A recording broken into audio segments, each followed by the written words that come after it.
అందరికీ నమస్కారం. నేను మీ doctor Venugopal, consultant physician at Venu Vidya hospital Nalgonda. చాలామంది అడిగే ప్రశ్న, సార్ స్లీపింగ్ పిల్స్ తీసుకోవడం ఓకేనా, సేఫ్టీయా, తీసుకోవచ్చా అని అడుగుతూ ఉంటారు. సో ముందు ఈ పిల్స్ తీసుకోవడానికంటే ముందు అసలు first of all insomnia, sleep ఎందుకు రావట్లేదు, స్లీప్ రాకపోవడానికి గల కారణాలు ఏంటి అనేది మనం ఫైండ్ అవుట్ చేసుకోవాలి. ఒకటి, స్ట్రెస్ వల్ల రావట్లేదా, యాంగ్జైటీ వల్ల రావట్లేదా, లేకపోతే ఎర్లీ స్టేజెస్ ఆఫ్ లివర్ డిసీజ్లో, కిడ్నీ డిసీజ్లో కూడా వాళ్ళ యొక్క స్లీప్ రిథమ్ ప్యాటర్న్ అనేది మారిపోతూ ఉంటుంది.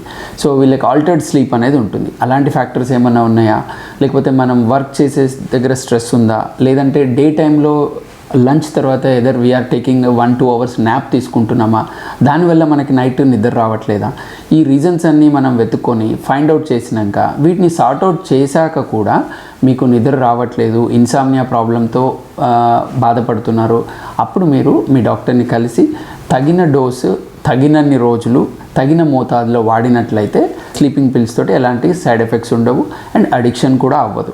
కానీ ఒకసారి ప్రిస్క్రైబ్ చేశాక చాలామంది ఏం చేస్తుంటారంటే, ఇవి బాగానే పనిచేసాయి కదా, మళ్ళీ డాక్టర్ని కలవడం ఎందుకు, మనం ఓవర్ ద కౌంటర్ వాడదాము రెగ్యులర్గా అని చెప్పేసి వాళ్ళకి తెలిసి తెలియకనో కంటిన్యూస్గా సేమ్ డోసెస్, ఒక్కోసారి సరిపోకపోతే కొంతమంది 2-3 పిల్స్ వేసుకునే వాళ్ళని కూడా చూశాను. అలా డోస్ పెంచుకుంటూ పోతే మాత్రం వాళ్ళు అడిక్ట్ అవుతారు. ఆ తర్వాత దాని నుంచి విత్డ్రాల్ చేయడం చాలా కష్టం ఉంటుంది.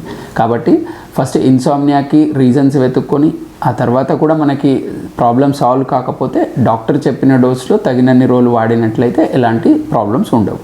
ధన్యవాదాలు.